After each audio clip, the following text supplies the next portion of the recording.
السلام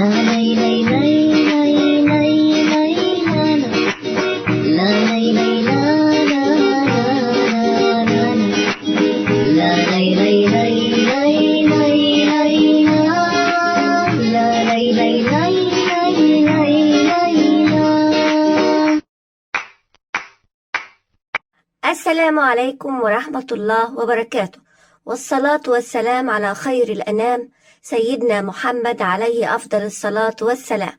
حلقة اليوم خاصة بطلبة وطالبات الصف الخامس الابتدائي. هشرح مادة اللغة العربية المنهج الجديد الترم الثاني. هناخد المحور الرابع، مسؤولياتي تجاه نفسي وعالمي. الموضوع الأول، دعوة للاحترام.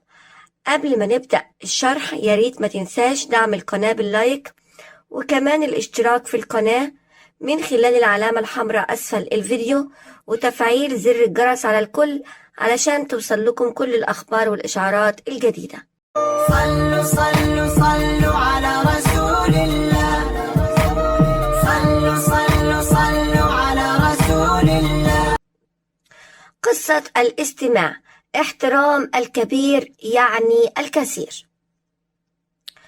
إنها 9 يا أمي، يا خالي لقد بدأ الفيلم، إنه يوم التجمع العالمي وهو من أفضل أيام الأسبوع، ففيه نجتمع كل أسبوع بمنزل أحدنا، وفي هذا اليوم تجد أشهى الأطعمة التي تعد وفق رغبات الجميع. وأهم فقرات هذا اليوم مشاهدة أحد الأفلام الوثائقية. في هذه المرة كان الفيلم الوثائقي من اختيار جدي، وقد كان فيلما قيما ذا معان سامية، وهذه عادته في اختياره الأفلام التي نشاهدها. يبقى هنا الأسرة متعودة تتجمع تجمع عائلي كل أسبوع، وبيبقى التجمع ده بيتفرجوا على فيلم وثائقي الساعة 9 بالظبط. فالمرة دي اللي اختار الفيلم الوثائقي هو الجد، واختار فيلم قيم ليه معاني سامية.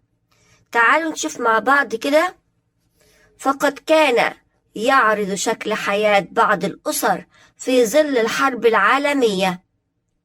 يبقى الفيلم بيتكلم عن شكل الأسرة أيام الحرب العالمية. فبطل هذا الفيلم كان طفل صغير اسمه نعمان، وعلى الرغم من أنه هو صغير جدا فقد لفت انتباهنا لأخلاقيات كثيرة ومهمة، حيث كان يسكن بجواره رجل كبير السن. ومع بداية الفيلم نرى مشهدا رائعا مليئا بالاحترام، فقد رأى نعمان هذا الرجل الكبير في شرفة منزله، وهو المنزل المجاور له، فألقى عليه التحية بكل احترام وأدب، ولكن وجد على وجهه نظرة ضيق. فسأله الطفل، قال له: أنت متضايق ليه؟ فأخبره بأنه يعاني أرقا بسبب الصوت العالي. قال له: أصل أنا تعبان بالصوت بسبب الدوشة والصوت العالي. فنظر نعمان حوله فإذا ببعض الأطفال يلعبون بالكرة في إحدى الحدائق المجاورة، وفعلا أصواتهم مرتفعة. فينزل نعمان لهؤلاء الأطفال ويخبرهم بذلك، فالأطفال يحترمون الأمر ويذهبون للعب بالأماكن المخصصة لذلك بعيدا عن الأماكن السكنية. ومن هنا تبدأ أحداث الفيلم، ليعلق أبي على المشهد قائلا: الأب قال إن الاحترام قيمة غالية جدا، وطبعا الاحترام ده هو الأساس في تقوية العلاقات بين الناس، علشان العلاقات دي تنجح ويكون في علاقة اجتماعية للفرد، وهو الأساس كمان علشان توطيد الأخلاق القيمة، توطيد الأخلاق القيمة بين الأفراد، ويساعد على العيش في محبة وسلام، غير أن الكبار بيحتاجوا منا للاحترام بصورة أكبر. يبقى لازم نحترم الكبير. وتستمر أحداث الفيلم بدون مقاطعة من أحد حتى ينتهي ويسألنا جدي كما اعتاد عما أعجبنا فيه. احنا المفروض لما يكون حد بيحكي قصة أو بيحكي حوار وبيتكلم نقعد ساكتين خالص لغاية ما هو يخلص كلامه وما نقطعوش. فيبادر عمي خالد قائلا: أعجبتني طريقة الطفل في معاملة الرجل المسن، فكان كلما بدأ بالحديث التفت إليه وكأنه لم يسمع مثل هذا الكلام من قبل، كما أنه لم يقاطعه في أي مرة. فالكبار لهم هيبة ولكلامهم قيمة تحتم علينا أن نعي ذلك جيدا. يبقى أي إنسان كبير لازم يكون له هيبة وكلامه يكون قيم، ولازم إن احنا نسمع له استماع جيد، لأنهم ينقلون إلينا تجارب الحياة والخبرة الكبيرة في المجتمع.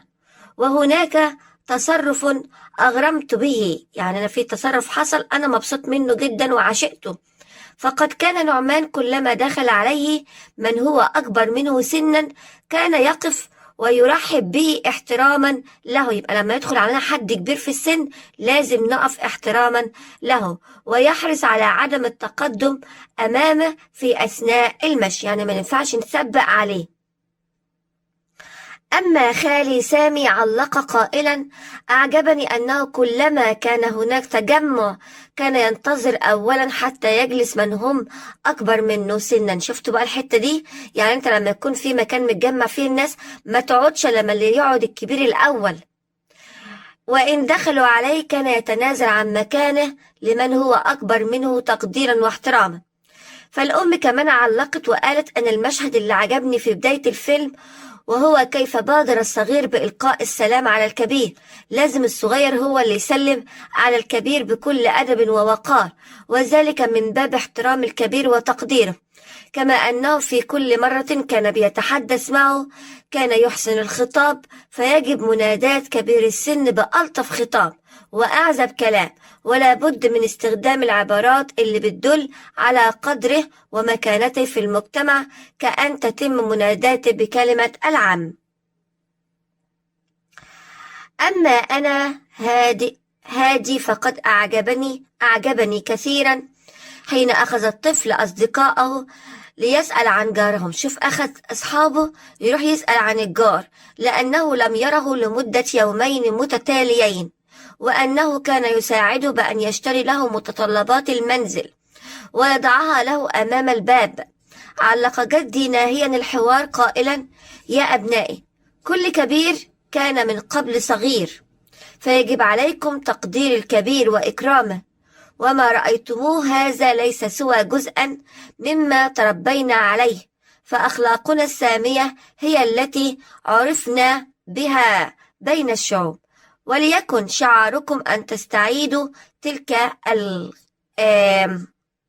الخلال الكريمة، فهي مثل نبتة عطرة جذورها في السماء، وأزهارها وثمارها تعطر الأرجاء، فقد يدخل الإنسان قلوب الآخرين وعقولهم دون النطق بكلمة واحدة استكفي صفاته الكريمة وأخلاقه الحميد. صلوا صلوا صلوا على رسول الله، صلوا صلوا صلوا على رسول الله. يلا بينا كده بقى نحل مع بعض الأنشطة والتدريبات. نشاط رقم 1: اختر الإجابة الصحيحة. 1: من أهم فقرات التجمع العائلي هنختار مشاهدة الأفلام. 2: يحب الجد نوعية الأفلام هنختار الوثائقية. 3: كان الرجل الكبير في السن يعاني هنختار أرقا. 4: إذا كنت جالسا في تجمع ودخل علينا رجل كبير في السن هنختار جميع ما سبق، وهي أقف، أرحب بالرجل الكبير في السن، أتنازل له عن مكاني. 5: الفكرة الرئيسية للقصة هي هنختار احترام الكبير. النشاط رقم باء هنضع علامة صح وعلامة خطأ. 1: عائلة هادي تفتقد الترابط الأسري، العبارة خاطئة. 2. الإنصات للكبار ينقل لنا الخبرة وتجارب الحياة، العبارة صحيحة. 3. لابد أن يتكلم الإنسان كثيرا حتى يدخل قلوب الآخرين، العبارة خاطئة. 4. منادات الكبار بأسمائهم دون ألقاب يعكس احترامنا لهم، العبارة خاطئة. صلوا صلوا صلوا على رسول الله. صلوا صلوا صلوا على رسول الله. نشاط رقم ج. صوب الخطأ الذي تحته خط في كل جملة كالمثال. شايفين معايا أول مثال: رفض الأطفال رغبة جارهم في الهدوء. هنا رفض معناها نشيل قصدي رفض ونحط كلمة احترم الأطفال رغبة جارهم في الهدوء. رقم 3. كلما بدأ الرجل المسن بالحديث أعرض عنه نعمان. هنشيل أعرض عنه ونكتب التفت إليه نعمان. رقم 3. اختار الجد هذا الفيلم ليعلم أسرته أهمية الحرب العالمية. هنشيل الحرب العالمية ونكتب أهمية الاحترام. رقم 4. نحترم الجميع ولكن نحترم الكبار بصورة أقل. هنشيل بصورة أقل ونكتب بصورة أكبر. النشاط رقم د. ضع علامة صح أمام ما يدل على احترامك وتقديرك لجدك. 1. لا أسبقه في أثناء المشي وأسير بجواره بسرعة تناسبه، العبارة صحيحة. رقم 2. الضيق من كثرة نسيانه مواعيد الدواء، طبعا ده تصرف خاطئ مفيش فيه احترام. 3. الاستفادة من خبرته واستشاراته قبل القرارات المهمة، نضع علامة صح. 4. النظر في شاشة الهاتف المحمول أثناء الاستماع إليه، طبعا غلط لأن ده فيه عدم اهتمام لكلامه. 5. تجاهل نصائحه لأنه لا تعبر عن العصر الذي نعيش فيه، طبعا ده تصرف خطأ ما ينفعش فيه أي احترام. النشاط رقم ه. جايب لك مجموعة كلمات، عاوزك تكتب قدام كل موقف من المواقف ده ما يعبر عنه. رقم 1. الإنصات إلى تعليقات أفراد الأسرة على الفيلم دون مقاطعتهم. هنكتب هنا آداب الاستماع. رقم 2. تجمع العائلة مرة أسبوعيا للتواصل. هنكتب هنا الترابط الأسري. 3. سؤال الجد للجميع عما أعجبهم في الفيلم. هنكتب تبادل الآراء. 4. إعداد أطعمة توافق رغبات الجميع. هنكتب مراعاة اختلاف الأذواق. بكده أكون نهيت معاكم الشرح. أتمنى لكم التوفيق والنجاح. لا لا لا لا لا لا لا لا لا لا لا